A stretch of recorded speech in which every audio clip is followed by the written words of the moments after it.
Broers, dit het ons in Suid-Afrika het al 'n geruime tyd te make met buitengewone slegte nuus. So lank al dat dit vir ons die normaal is deesdae. Ons praat van regeringskrisisse, staatskaping, korrupsie en verskoon my, kan nie vir my sê of die klank kom en gaan by jou? Baie dankie. Ons het te doen met voortdurende verswakking, plaaslike internasionale markte.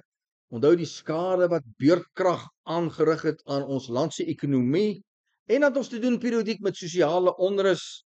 Daar is nie in tekort aan slegte nuus op die TV aandnuus nie.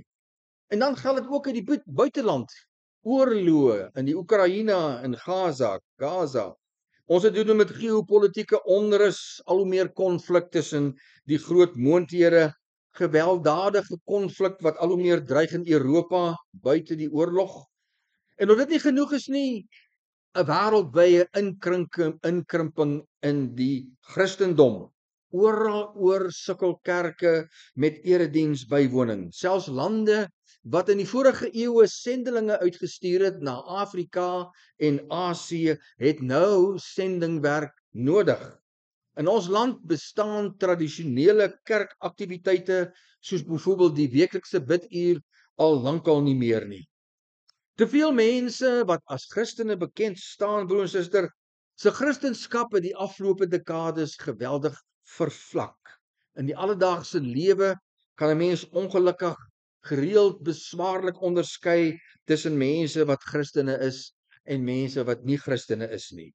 Afgesien van die negatiewe omstandighede, moet ons ook in ag neem wat die Bybel voorspel vir ons en vir die mensdom. So vertel die Bybel dat mense gaan al hoe meer goddeloos word, al hoe meer boos, selfsugtig, onchristelik en daar's 'n lang lys van eienskappe wat mense gaan tipeer in die toekoms.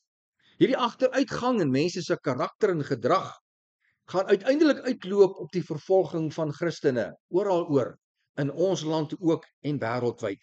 Daarom is dit so nodig dat ons reg ingestel is, nie net op die hede nie, maar ook op die toekoms. Romeine 12 vers 12, verbly julle in die hoop. Wees standvastig wanneer julle swaar kry, volhard in die gebed. Ons fokus hier op Christene se swaar kry, Christene wat in moeilike tye verkeer het. Wanneer julle swaar kry. Hy's goed vertroud met die menslike natuur. Hy weet, soos ons, wanneer dit goed gaan, is dit maklik om die Here tevrede te stel. Maar wanneer omstandighede negatief raak, moet ons harder werk daaraan om ons Christendom uit te lewe en te behou. Dan raak dit moeiliker om op die Here te vertrou. Makliker om die vinger te wys. Ons raak makliker moedeloos. Wanneer ons vashou aan ons hoop op verlossing van teëspoed, gee die Here egter vir ons blydskap. En dis waaraan Paulus vir ons herinner vanoggend. Daarom moedig hy vir ons aan, wees standvastig wanneer jy swaar kry. Om standvastig te wees, sluit in om geduldig te wees. Moenie ingee vir die hoop dat swaar kry gou sal verbygaan nie. Wees eerder ingestel daarop, dat maak nie saak hoe lank die swaar kry in jou lewe gaan aanhou nie, dat jy besluit om geduldig te wees. Geduldig van dit wat dit kom van die Here af. Hy help vir ons om geduldig te wees. Vers 13, betoon meelewing met die behoeftes van die heiliges, mede-Christene. Lê julle toe op gasvryheid. Blom waar jy geplant is. Om uit te reik wanneer jy swaar kry na iemand anders wat swaar kry, is baie goeie terapie. Wanneer ons ander help, dan ervaar ons hulle waardering vir ons hulp. En daardie waardering vir ons hulp maak dit vir 'n mens, wanneer jy swaar kry en jy hulp betoon, maak jou swaar kry ligter.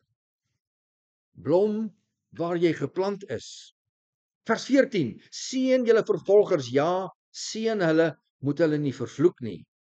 Een van die belangrikste moeds, wanneer 'n mens swaar kry, is nie om in te gee vir die geweldige drang tot vergelding en weerwraak nie. Instinktief en oorweldigend wil 'n mens net wraak neem op persoon of persone wat verantwoordelik is vir jou swaar kry en jou seer. Dis baie menslik. Paulus deel hier 'n geheim. Die geheim van vrede. Seën daardie persone wat jou vrede wegneem. Dan word jou seer kry ligter. Dan kry jy dit reg om te vergewe.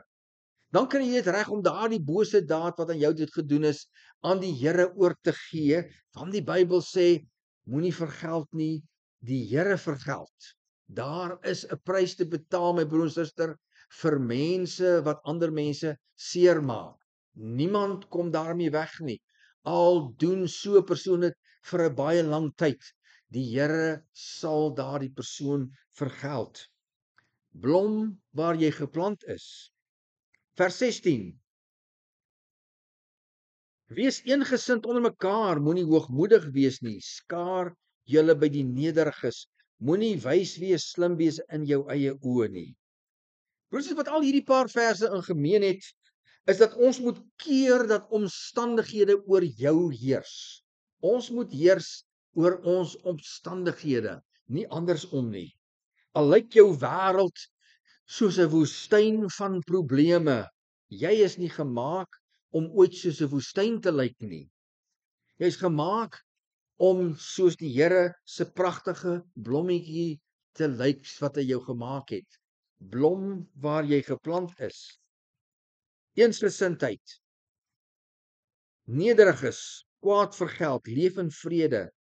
Hierdie eienskappe van 'n mens se optrede, broer en suster, is wat innerlike skoonheid na vore bring. Dis wat ander so gou en maklik raak sien en bewonder.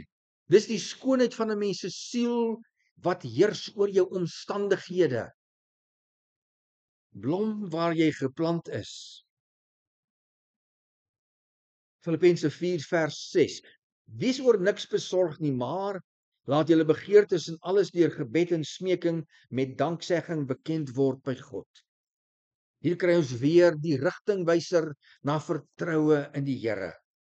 Dis ons vertroue in die Here wat ons bekommernisse wegneem.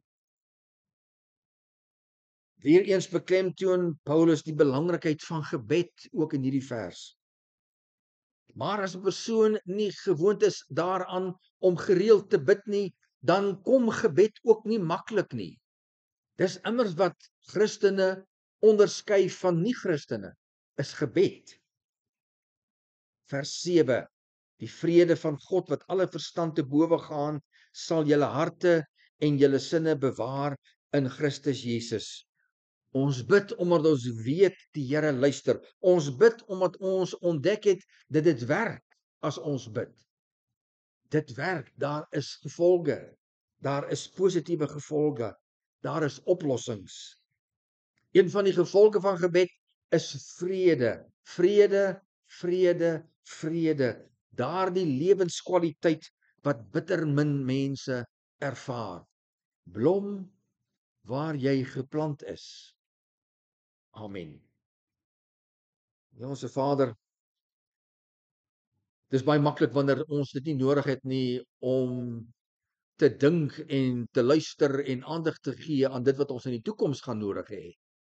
Ons is so gefokus op ons daaglikse realiteite, ons uitdagings, ons omstandighede, dat ons in elk geval nie veel tyd en aandag bestee aan wat in die toekoms kan gebeur nie.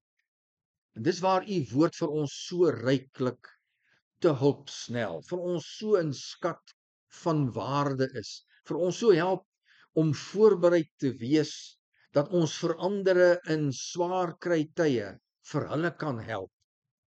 Ons kan slegs help wanneer ons gereed is om te help, wanneer ons weet hoe om swaar kry te hanteer.